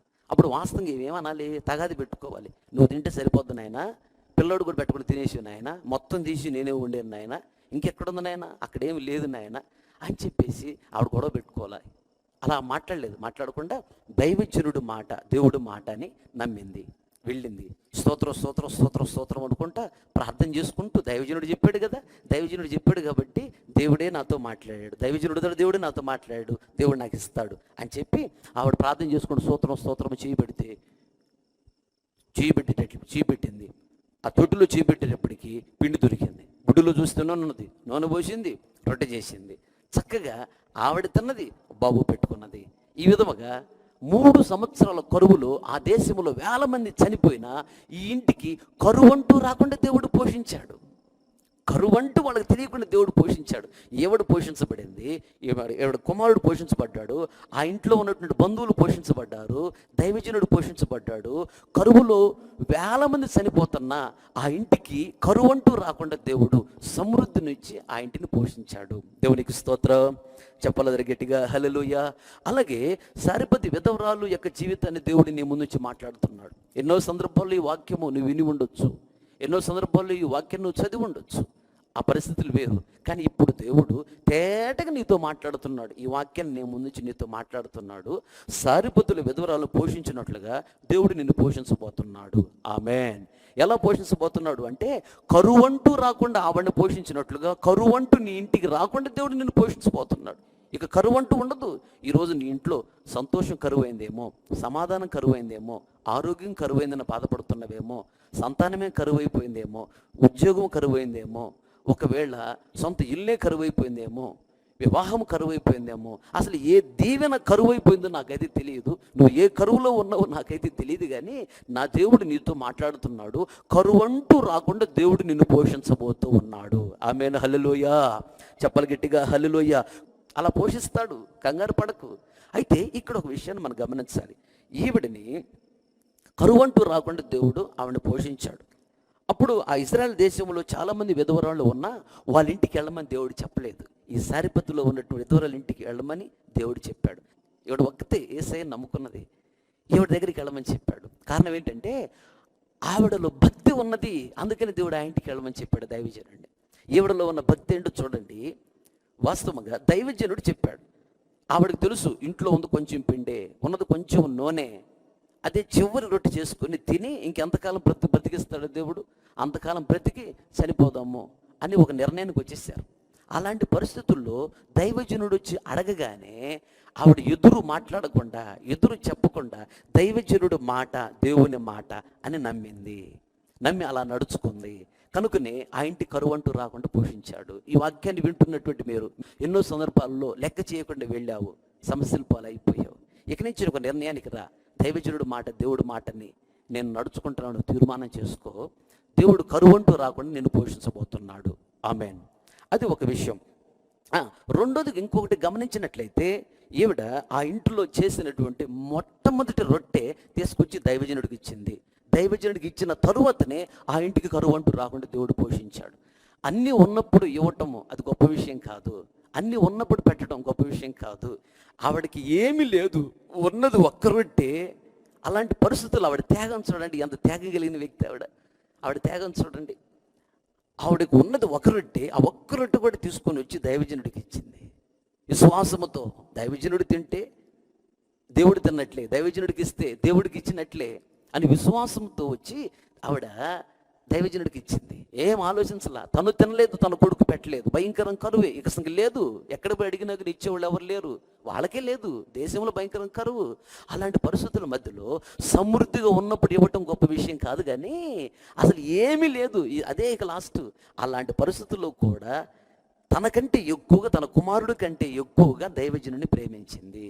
తన హృదయములో, తన ఇంటిలో ఆ రోజు చేసిన మొదటి రొట్టె తీసుకొచ్చి దైవజనుడికి ఇచ్చి ప్రార్థన చేయించుకున్నది. కనుకనే ఆ ఇంటికి దేవుడు కరువంటూ రాకుండా పోషించాడు. అలాగే నీ ఇంటిలో లేదా నీ జీవితంలో మొదటి స్థానము దేవుడికి ఇవ్వాలి. ఆవిడ తన ఇంటిలో చేసిన ఆ రోజు మొట్టమొదటి రొట్టె దైవజనుడికి ఇచ్చి ప్రార్థన చేయించుకున్నది. అలాగే నీ ఇంటిలో లేదా నీ హృదయంలో మొదటి స్థానం నువ్వు దేవుడికి ఇవ్వాలి. మొదటి స్థానం ఎప్పుడైతే నువ్వు దేవుడికి ఇస్తావో నీ ఇంటికి కరువంటూ రాకుండా దేవుడు పోషిస్తాడు. మొదటి స్థానం భర్తకి ఇచ్చి, లేదా నీ హృదయంలో మొదటి స్థానం భార్యకి ఇచ్చి, నీ హృదయంలో మొదటి స్థానం పిల్లలకి ఇచ్చి, నీ హృదయంలో మొదటి స్థానము ఇంటికి ఇచ్చేవేమో, స్నేహితులకి ఇచ్చేవేమో, బంధువులకు ఇచ్చేవేమో, వ్యాపారానికి ఇచ్చేవేమో, ఉద్యోగానికి ఇచ్చేవేమో. మొదటి స్థానం దేవునికి ఇచ్చి రెండో స్థానంలో యేసయ్య నువ్వు ఉండయ్యా అంటే కుదరదు. ఆయన ఉండడు, ఆయన సర్వశక్తి గల దేవుడు, రోషము గల దేవుడు. మొదటి స్థానము దేవుడికి ఇవ్వాలి, రెండో స్థానము మనుషులకి ఇవ్వు. కనుక మొదటి స్థానం నువ్వు దేవుడికి ఇస్తున్నావా? ఉదయాన్నే లేవగానే నువ్వు ఇంక ఏ పని చేయకూడదు, ఉదయాన్నే లేవగానే మోకరించాలి. మోకరించి దేవునికి ప్రార్థన చేయాలి. అనగా ఆ దినములో మొదటి సమయము దేవుడికి ఇవ్వాలి. ఎప్పుడైతే నువ్వు అలా దేవుడు చెప్పిన మాట ప్రకారం నడుచుకుంటావో అప్పుడు కరువంటూ రాకుండా దేవుడు నిన్ను పోషిస్తాడు. నీకేం తక్కువ చేయడు. దేవుడు చెప్పింది చేయి, దేవుడు నిన్ను దీవిస్తాడు. ప్రైజ్ హల్లెలూయా. చెప్పలు గట్టిగా హల్లెలూయా. నువ్వు ఎక్కడుండి వాక్యం వింటున్నా దైవజనుడికి ఫోన్ చేసి కనీసం అన్నా బాగున్నారా, పాస్టర్ గారు ఏమన్నా తిన్నారా, ఎలా జరుగుతుంది, చర్చికి విశ్వాసం రావట్లేదు కదా, తిన్నారా లేదా, ఎలా జరుగుతుంది, కనీసం ఒక మాటను అడిగావా? ఇప్పుడు అర్థమైద్ది ఏమంటే ఏంటనేది, దైవజనుడి మీద ప్రేమ ఉందో లేదు ఇప్పుడు అర్థమైద్ది. ఫ్యామిలీ చేనికి వెళ్తా ఉన్నారంట ఉదయాన్నే 10 గంటలప్పుడు. బాబుని తీసుకున్నవాడు చేనికి వెళుతుంది, బావి ప్రక్కనే ఉంది. వెళతా ఉంటే బావిలో నుంచి మూలు నిలబడుతున్నాయి, అయ్యా అయ్యా కాపాడండి అని. ఆవిడ త్వరగా వెళ్ళిపోతుంది. వెనకెళ్తున్న పిల్లడు విన్నాడు. ఆ మాటలు విని పరిగెత్తుకుంటూ బావి దగ్గరికి వెళ్ళాడు. ఏంటి బావిలో ఎవరు ఉన్నట్టున్నారు, మాటలు వినపడుతున్నాయని చెప్పి బావి దగ్గరికి వెళ్ళి బావిలో చూశాడంట. చూస్తే పాస్టర్ గారు బావిలో పడ్డాడు. మంచిలు దాటానికి వెళ్ళాడు, బావిలో పడ్డాడు పాస్టర్ గారు. ఈ పిల్లోడు పరిగెత్తుకుంటూ వచ్చి అమ్మ పాస్టర్ గారు బావిలో ఉన్నాడే అని చెప్పాడు. చెప్పాలి, రే నోరు మూసుకో, పాస్టర్ గారు ఇప్పుడు మనకి పని ఏందిరా, ఆదివారం పాస్టర్ గారితో పని, ఇప్పుడు మనకి పనే ఉందిరా, ఇప్పటికే ఆలస్యమైంది, పొలం పోవాలి పా అని చెప్పి వాడిని తీసుకుని పోయింది. ఆదివారం వచ్చి మొదటి లైన్లో కూర్చొని ఎన్ని తలచినా ఏది అడిగినా అని పాటలు పాడుతూ ఉంది. పడి అంటుంది, రే పాస్టర్ గారు ఏట్రా ఇంకా రాలేదేందిరా అంటుంది. ఈడు అంటున్నాడు, అమ్మే నేను చెప్పానుగా పాస్టర్ గారు బయలో ఉన్నాడని, పాస్టర్ గారు చచ్చిపోయి ఉంటాడమ్మా అంటే, పెద్ద కారగారు మనకెందుకు లేని పెద్ద కారగారు మనమే చెప్పాం అనుకుంటారు. చూసావా ఎంత దుర్మార్గులు. పాస్టర్ గారితో అంటే ఆదివారం పని అంట, ఇప్పుడు ఆదివారం కూడా పని లేదు పాస్టర్ గారితో. జాగ్రత్త. నీవు మందిరానికి వచ్చేటప్పుడు బస్సులో వస్తున్నావేమో, రైల్లో వస్తున్నావేమో, సైకిల్ మీద వస్తున్నావేమో, నడిచి వస్తున్నాయి, ఆటోలో వస్తున్నావేమో. మందిరానికి రావడానికి ఇవి వాహనాలు, కానీ పరలోక రాజ్యానికి వెళ్ళడానికి వాహనము దైవజనుడు. అది గుర్తుపెట్టుకో. దైవజనుడు లేకుండా నువ్వు పరలోక రాజ్యానికి వెళ్ళలేవు. దైవజనుడు లేకుండా నువ్వు పరలోక రాజ్యానికి వెళ్ళలేవు. కనుక దైవజనుడు చాలా ప్రాముఖ్యమైన వాడు. దైవజనుడు నువ్వు మంచిగా చూసుకున్నావు, ప్రేమగా చూసుకున్నావు అంటే దేవుడిని చూసుకున్నట్లే. 25వ అధ్యాయం మత్తయి సువార్తలో దేవుడు అంటాడు, అమ్మా నాకు ఆకలినప్పుడు మీరు అన్నం పెట్టలేదు, నేను దాహంతో ఉన్నప్పుడు నాకు మంచిలు ఇవ్వలేదు, వస్త్రాలు లేనప్పుడు నాకు వస్త్రాలు ఇవ్వలేదు, నేను హాస్పిటల్ ఉంటే నన్ను చూడటానికి రాలేదు అన్నాడు యేసయ్య. అంటాడంట తీర్పు దినాన, అయ్యా నువ్వెప్పుడు ఆకలితో ఉంటే మేము అన్నం పెట్టలేదయ్యా, నువ్వెప్పుడు దాహంతో ఉంటే మేము మంచిలు ఇవ్వలేదయ్యా, నువ్వెప్పుడు హాస్పిటల్ ఉంటే మేము చూడటానికి రాలేదయ్యా అని అంటారంట. అన్నప్పుడు అప్పుడు దేవుడు అంటాడు, నా సేవకులకు మీరు ఇవ్వలేదు కాబట్టి నాకు ఇవ్వలేదు, నా సేవకుని పట్టించుకోలేదు కాబట్టి నన్ను పట్టించుకోలేదు అని ఆ రోజు తీర్పు దినాన దేవుడు అడుగుతాడు. మేకలను ఒకవైపున, గొర్రెలను ఒకవైపున. 25వ అధ్యాయం మత్తయి సువార్తలో గొర్రెలంటే నీతిమంతులు, మేకలంటే నీతిమంతులు కాని వాళ్ళు. ఇలా తీర్పు తీరుస్తాడంట. ఆ తీర్పులో నేను నిలబడాల్సిన పరిస్థితులు వస్తాయి, జాగ్రత్త. కనుక దైవజనుడును నువ్వు ఎప్పుడైతే ప్రేమిస్తావో దేవుని ప్రేమిస్తున్నావు. భీమవరం ప్రాంతంలో మేము సేవ చేస్తున్నాం. నాతో పాటు పాస్టర్ గారు ఉన్నాడు. మేము ఇద్దరు కలిసి ఒకరు విజిటింగ్కి వెళ్ళాం. ఆ పాస్టర్ గారి పేరు రంజిత్ పాస్టర్ గారు. ఆయన ఇప్పుడు బెంగళూరులో సేవ చేస్తూ ఉన్నాడు. ఆ పాస్టర్ గారు నేను విజిటింగ్కి వెళ్ళాం. ఒక ఇంటికి విజిటింగ్కి వెళితే ఈ మాట చెప్పి ముగిస్తా. ఇంటికి విజిటింగ్కి వెళితే ఒక ఆవిడ ఉండి, అన్న పైసలు లేడు, వందనాలు అన్న, వందనాలు అమ్మ అన్న. కూర్చున్నాను, కుర్చీలేసింది, కూర్చున్నా. వెంటనే పిల్లోని పిలిచి వాడితో చెప్తుంది, రే నువ్వు త్వరగా పరిగెత్తుకుంటా కొట్టుకెళ్ళి పైటలు తీసరా పో అని పంపించింది. మేమిద్దరూ ఒకరు చూసుకుని నవ్వుకుంటూ ఉన్నాం. పైటలు మనకెందుకన్నా, పైటలు అంటే వయసు వచ్చిన ఆడపిల్లకి వేస్తారు ఓణి, దాన్ని పైట అంటారు తెలుగు భాషలో. పైటలు తీస్తున్నామంటే మన లాల్చీ వేసుకుని వచ్చాం కదన్నా, మనకు పైటలు ఎందుకన్నా అనుకుని మేమిద్దరూ ఒకరు చూసుకుని నవ్వుకుంటూ ఉన్నాం. పాస్టర్ గారు అన్నాడు, రాని తీసుకురాని, ఏం తీసుకొస్తారో చూద్దాం లాగు అన్నాడు. వాడు 2 స్ప్రైట్ బాటిల్ తీసుకుని వచ్చాడు. మేము పక్క నవ్వుకుంటున్నాం. తల్లి ఏదో పైటలు అంటే ఏమంటే ఇయ్యనన్నా అంటుంది. అదేందమ్మా అటు పెట్టి స్ప్రైట్ కదమ్మా అంటే, అన్న నేను చదువుకోలేదు, నాకు రాదులే అన్న, పైటలే అన్న, ఏదో ఒకటిలే అన్న, తాగండి అన్న. ఎందుకమ్మా వద్దులే అమ్మా, ఏంటమ్మా వద్దులే తల్లి, ఎందుకు కష్టం, పేద కుటుంబం వాళ్ళది, బాగా పేద కుటుంబం మాకు తెలుసు, ఎందుకు తెప్పించింది తల్లి ఇవి ఎందుకమ్మా అని అడిగితే ఆవిడేమందో తెలుసా, అన్న కనపడుతున్న దైవజనుల్ని మిమ్మల్ని మేము బాగా చూసుకోలేకపోతే కనపడని దేవుడిని ఏం చూసుకుంటామన్నా, మీ రూపంలోనే కదా దేవుడు మా ఇంటికి వచ్చేది, మిమ్మల్ని చూసుకుంటే మేము దేవుడిని చూసుకున్నట్లే కదా అన్నది ఆవిడ. అన్న మాటకి మేము ఆశ్చర్యపోయాం. ఎవడికి చదువు లేదే, ఎంత జ్ఞానం ఎక్కడి నుంచి వచ్చిందని అనుకుంటుంటే మత్తయి సువార్త 25వ అధ్యాయంలో ఏముందన్నా, దైవజనుడికి ఇస్తే దేవుడికి ఇచ్చినట్టే ఉంది కదన్నా, మిమ్మల్ని పట్టించుకోకపోతే ఇక దేవుడిని పట్టించుకున్నట్టే పరలోక రాజ్యం ఆడుందన్న మాకు అంది. గుండె చొల్లు మంద. ఆవిడకు చదువు రాదు, మోటిది. అలాంటిది వాక్యాలు ఎంత బాగా గుర్తుపెట్టుకుందో చూడండి. మనం బాగా చదువుకున్న వాళ్ళం, జ్ఞానం గల వాళ్ళం, అబ్బో అన్నిట్లో అందివేసిన చెయ్యి అనుకుంటున్నారు, కానీ వాక్యం తెలియదు, వాక్యం సత్యం తెలియదు. ఇది నీకు పరీక్షా సమయము, జాగ్రత్త. నిన్ను నడిపిస్తున్న దైవజనుడిని నువ్వు ఎలా చూసుకుంటున్నావు? దైవజనుడి విలువ నీకు తెలియదు. ఒక స్త్రీ యొక్క విలువ స్త్రీకే తెలుసు, ఎందుకంటే ఆవిడ కూడా కష్టపడి పిల్లల్ని కని పెంచి పెద్ద చేసింది కాబట్టి స్త్రీ విలువ స్త్రీకే తెలిసింది, పురుషుడికి తెలియదు. అలాగే దైవజనుడి విలువ దైవజనుడికి తెలిసింది. దైవజనుడిని కన్నీళ్ళు పెడతాడు, ఎంత దుఃఖంతో ఉంటాడు, ఎంత నిందల మధ్యలో ఉంటాడు, ఎంత అవమానాల మధ్యలో ఉంటాడు, ఎంత వేదనతో ఉంటాడు, ఒక కుటుంబంలో సమస్య వచ్చినప్పుడు ఎంత వేదన పడుతూ ప్రార్థన చేస్తాడు. దైవజనుడి గురించి నీకు తెలియదు.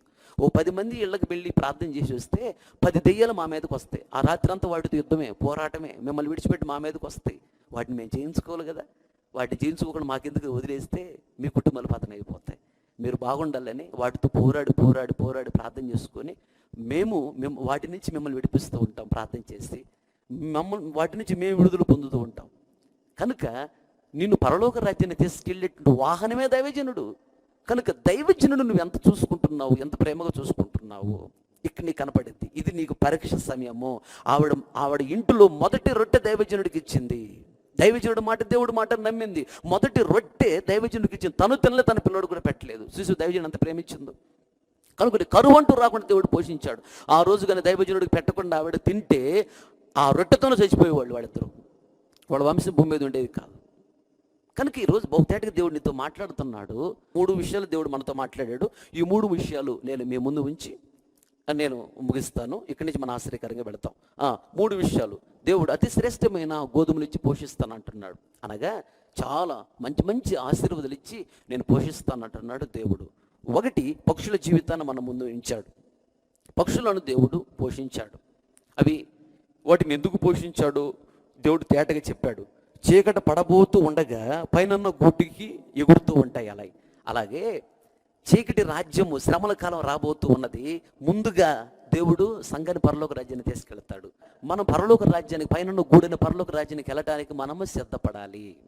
ఆ విషయాన్ని గమనించాలి. ఒక విషయం, అది నీతిని వెతకాలి, సమాధానం వెతకాలి, పరిశుద్ధాత్మ అందులో ఆనందాన్ని వెతకాలి దేవుడు చెప్పాడు. అప్పుడు ఆకాశ పక్షుల కంటే ఎక్కువ పోషిస్తానని చెప్పాడు. అది ఒక విషయం. రెండోదిగా మనం గమనించినట్లయితే ఐగుప్తుని విడిచిపెట్టి కనానికి వెళుతున్నప్పుడు ఇజ్రాయేలీలు వారికి అవసరాలు తీర్చుకోవడానికి ఏమి కనిపించాల, అయినా దేవుడు వాళ్ళకి అన్నీ ఏమీ తక్కువ కాకుండా సమృద్ధిగా ఇచ్చి వాళ్ళని పోషించాడు. కారణము వాళ్ళు మొరపెట్టారని, అలాగే ఐగుప్తుని విడిచిపెట్టడానికి ఇష్టపడ్డారని. కనుక ఏదొచ్చినా బాగా ప్రార్థన చేసుకోవటం నేర్చుకోవాలి. అదొక్కటి నేర్చుకుంటే చాలు, దేవుడు నేను బహుగా దీవిస్తాడు. ఒకటి. అలాగే ఐగుప్తు అనే పాపము, ఈ లోక సంబంధమైన దేవుడికి ఇష్టం లేని అలవాట్లు, ఆచారాల పద్ధతులు విడిచిపెట్టడానికి ఇష్టపడాలి. అది రెండో విషయం. మూడోది ఇంకొక విషయం ఏంటంటే, సారిపుత్రుల విధరాల జీవితాన్ని దేవుడు మన ముందు మాట్లాడాడు. దేశంలో కరువు వచ్చి 1000 మంది చనిపోతున్నా కానీ ఆ ఇంటికి కరువు రాకుండా దేవుడు పోషించాడు. సంతోషము, సమాధానం, నెమ్మదిని ఇచ్చాడు, బాగా ఆశీర్వదించాడు. ప్రపంచమంతా ఆవిడ గణపరిచాడు. ఈరోజు ఆవిడ దేవుడి రాజ్యంలో పరదేశంలో ఉన్నది. చూడు ఎంత గణపరిచాడు దేవుడు, ఎంతగా ఆశీర్వదించాడు. కారణము ఎందుకు దేవుడు అంతగా పోషించాడు, కరువు అంటూ రాకుండా ఆవిడ పోషించాడు అంటే, దైవజనుడు మాట, దేవుడు మాట నమ్మింది. ఎన్ని సందర్భాల్లో దైవజనుల మాట నమ్మకుండా వెళ్ళిపోతూ ఉన్నావు? ఒకటి.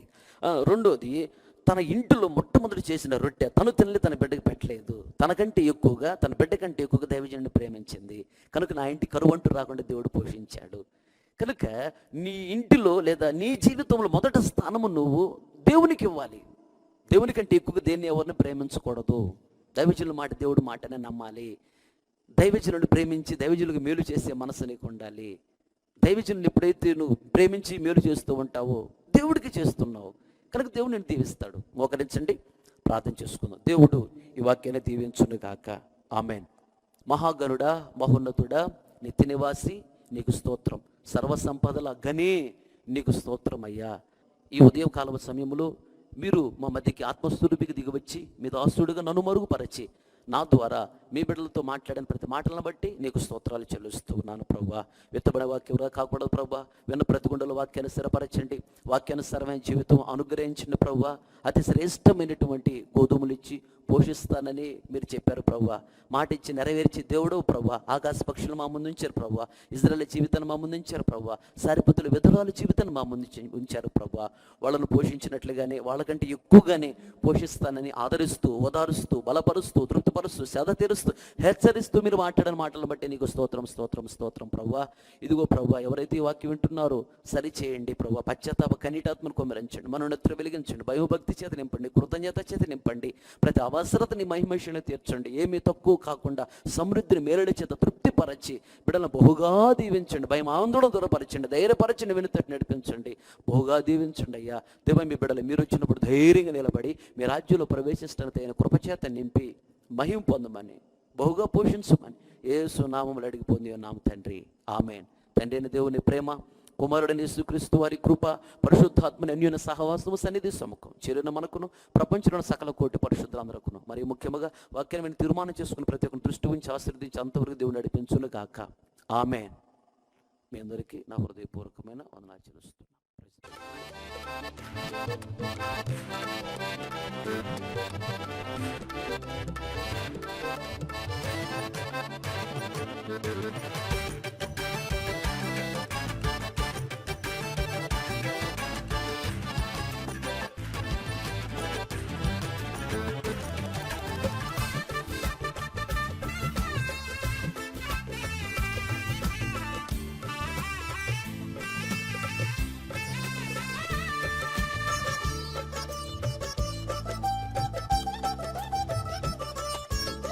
సకల ఔషధము బాగు చేయని నా పాపరోగమును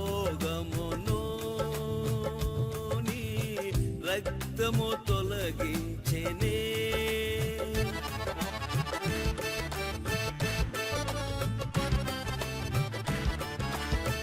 సకల ఔషధము బాగు చేయని నా పాపరోగమును నీ రక్తము తొలగించెనే. ఐగుప్తులో రాజు ఆపలేని మరణదూతను నీ రక్తము ఆపెనే.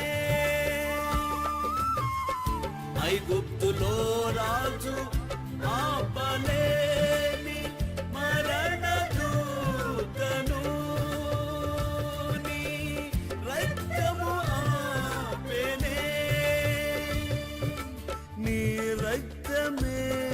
స్వస్థతనిచ్చేను.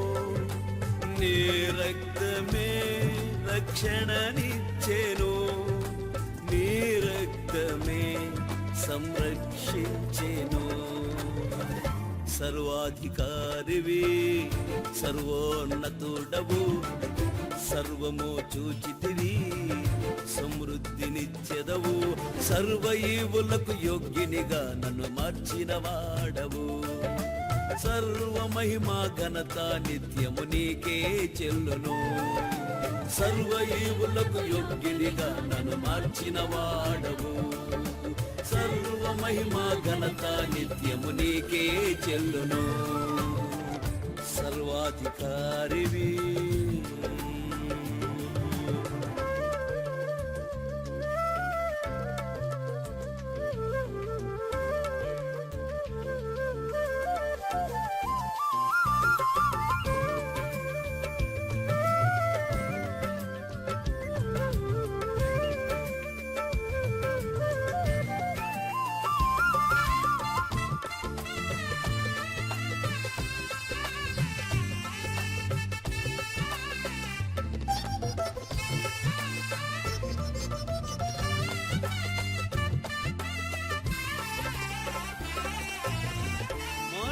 మనుషులెవ్వరు చేరలేని పరలోక రాజ్యములో నీ కృపతో చేర్చెదవులే.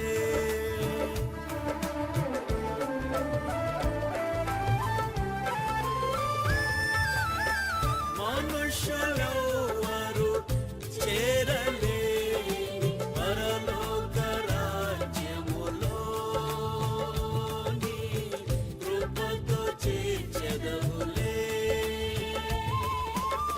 మనుషులందరూ త్రోసివేయవుగా నీ ప్రేమ శాశ్వతములే.